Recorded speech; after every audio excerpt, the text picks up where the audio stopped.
Robert Boyle. Robert Boyle FRS, /Bill / January 25, 1627, December 31, 1691, was an Anglo-Irish natural philosopher, chemist, physicist, and inventor. Boyle is largely regarded today as the first modern chemist, and therefore one of the founders of modern chemistry, and one of the pioneers of modern experimental scientific method. He is best known for Boyle's Law, which describes the inversely proportional relationship between the absolute pressure and volume of a gas, if the temperature is kept constant within a closed system. Among his works, The Sceptical Chymist is seen as a cornerstone book in the field of chemistry. He was a devout and pious Anglican and is noted for his writings in theology. Biography. Early years. Boyle was born at Lismore Castle, in County Waterford, Ireland, the seventh son and 14th child of the first Earl of Cork, the great Earl of Cork, and Catherine Fenton. Lord Cork, then known simply as Richard Boyle, had arrived in Dublin from England in 1588 during the Tudor plantations of Ireland and obtained an appointment as a deputy escheator. He had amassed enormous wealth and land holdings by the time Robert was born, and had been created Earl of Cork in October 1620. Catherine Fenton, Countess of Cork, was the daughter of Sir Geoffrey Fenton, the former Secretary of State for Ireland, who was born in Dublin in 1539, and Alice Weston, the daughter of Robert Weston, who was born in Lismore in 1541. As a child, Boyle was fostered to a local family, as were his elder brothers. Boyle received private tutoring in Latin, Greek, and French, and when he was 8 years old, following the death of his mother, he was sent to Eton College in England. His father's friend, Sir Henry Wotton, was then the provost of the college. During this time, his father hired a private tutor, Robert Carew, who had knowledge of Irish, to act as private tutor to his sons in Eton. However, only Mr. Robert sometimes desires it and is a little entered in it, but despite the many reasons given by Carew to turn their attentions to it, they practice the French and Latin but they affect not the Irish. After spending over 3 years at Eton, Robert travelled abroad with a French tutor. They visited Italy in 1641 and remained in Florence during the winter of that year studying the paradoxes of the great stargazer Galileo Galilei, who was elderly but still living in 1641. Middle years. Robert returned to England from continental Europe in mid-1644 with a keen interest in scientific research. His father, Lord Cork, had died the previous year and had left him the manor of Stalbridge in Dorset as well as substantial estates in County Limerick in Ireland that he had acquired. Robert then made his residence at Stalbridge House, between 1644 and 1652, and conducted many experiments there. From that time, Robert devoted his life to scientific research and soon took a prominent place in the band of inquirers, known as the Invisible College, who devoted themselves to the cultivation of the new philosophy. They met frequently in London, often at Gresham College, and some of the members also had meetings at Oxford.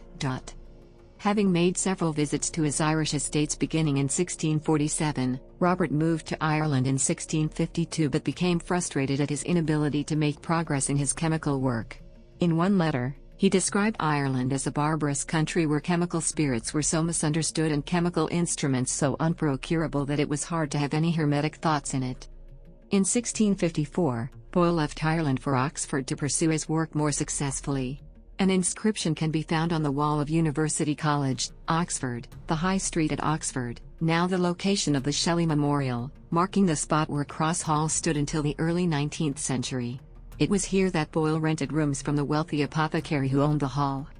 Reading in 1657 of Otto von Guericke's air pump, he set himself with the assistance of Robert Hooke to devise improvements in its construction, and with the result, the Máquina Boyleana or pneumatical engine, finished in 1659, he began a series of experiments on the properties of air. An account of Boyle's work with the air pump was published in 1660 under the title New Experiments Physico-Mechanical, touching the spring of the air, and its effects. Among the critics of the views put forward in this book was a Jesuit, Francis Line, 1595 to 1675, and it was while answering his objections that Boyle made his first mention of the law that the volume of a gas varies inversely to the pressure of the gas, which among English-speaking people is usually called Boyle's Law after his name. The person who originally formulated the hypothesis was Henry Power in 1661. Boyle in 1662 included a reference to a paper written by Power, but mistakenly attributed it to Richard Townley. In continental Europe, the hypothesis is sometimes attributed to Edmé Marriott, although he did not publish it until 1676 and was likely aware of Boyle's work at the time. In 1663, the Invisible College became the Royal Society of London for Improving Natural Knowledge, and the Charter of Incorporation granted by Charles II of England named Boyle a member of the council. In 1680, he was elected president of the society, but declined the honor from a scruple about oaths. He made a wish list of 24 possible inventions, which included the prolongation of life, the art of flying, perpetual light, making armor light and extremely hard, a ship to sail with all winds, and a ship not to be sunk, practicable and certain way of finding longitudes, potent drugs to alter or exalt imagination, waking, memory and other functions, and appease pain, procure innocent sleep, harmless dreams, etc. They are extraordinary because all but a few of the 24 have come true. It was during his time at Oxford that Boyle was a chevalier. The chevaliers are thought to have been established by royal order a few years before Boyle's time at Oxford. The early part of Boyle's residence was marked by the actions of the victorious parliamentarian forces, consequently this period marked the most secretive period of chevalier movements, and thus little is known about Boyle's involvement beyond his membership. In 1668 he left Oxford for London, where he resided at the house of his elder sister Catherine Jones, Lady Ranelagh, in Pall Mall. He experimented in the laboratory she had in her home and attended her salon of intellectuals interested in the sciences. The siblings maintained a lifelong intellectual partnership, where brother and sister shared medical remedies, promoted each other's scientific ideas, and edited each other's manuscripts. His contemporaries widely acknowledged Catherine's influence on his work, but later historiographers dropped discussion of her accomplishments in relationship to her brother from their histories. Later years. In 1669 his health, never very strong, began to fail seriously, and he gradually withdrew from his public engagements, ceasing his communications to the Royal Society, and advertising his desire to be excused from receiving guests, unless upon occasions very extraordinary, on Tuesday and Friday forenoon, and Wednesday and Saturday afternoon. In the leisure thus gained he wished to recruit his spirits, range his papers, and prepare some important chemical investigations which he proposed to leave as a kind of hermetic legacy to the studious disciples of that art, but of which he did not make known the nature. His health became still worse in 1691, and he died on 31st of December that year, just a week after the death of his sister, Catherine, in whose home he had lived and with whom he had shared scientific pursuits for more than 20 years. Boyle died from paralysis. He was buried in the churchyard of St. Martin in the Fields, his funeral sermon being preached by his friend, Bishop Gilbert Burnet. In his will, Boyle endowed a series of lectures that came to be known as the Boyle Lectures. Scientific investigator. Boyle's great merit as a scientific investigator is that he carried out the principles which Francis Bacon espoused in the Novum Organum. Yet he would not avow himself a follower of Bacon, or indeed of any other teacher. On several occasions he mentions that to keep his judgment as unprepossessed as might be with any of the modern theories of philosophy, until he was provided of experiments to help him judge of them, he refrained from any study of the atomical and the Cartesian systems, and even of the Novum Organum itself, though he admits to transiently consulting them about a few particulars. Nothing was more alien to his mental temperament than the spinning of hypotheses. He regarded the acquisition of knowledge as an end in itself, and in consequence he gained a wider outlook on the aims of scientific inquiry than had been enjoyed by his predecessors for many centuries. This, however, did not mean that he paid no attention to the practical application of science, nor that he despised knowledge which tended to use. Robert Boyle was an alchemist, and believing the transmutation of metals to be a possibility, he carried out experiments in the hope of achieving it, and he was instrumental in obtaining the repeal, in 1689, of the statute of Henry IV against multiplying gold and silver. With all the important work he accomplished in physics, the enunciation of Boyle's Law, the discovery of the part taken by air in the propagation of sound, and investigations on the expansive force of freezing water, on specific gravities and refractive powers, on crystals, on electricity, on color, on hydrostatics, etc. Chemistry was his peculiar and favorite study. His first book on the subject was The Sceptical Chymist, published in 1661, in which he criticized the experiments whereby vulgar spagyrists are wont to endeavor to evince their salt, sulfur and mercury to be the true principles of things.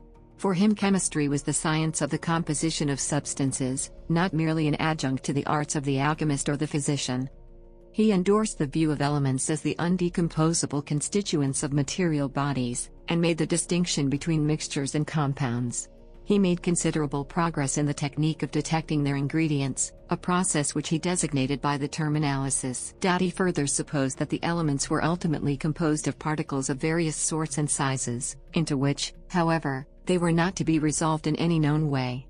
He studied the chemistry of combustion and of respiration, and conducted experiments in physiology, where, however, he was hampered by the tenderness of his nature which kept him from anatomical dissections, especially vivisections, though he knew them to be most instructing.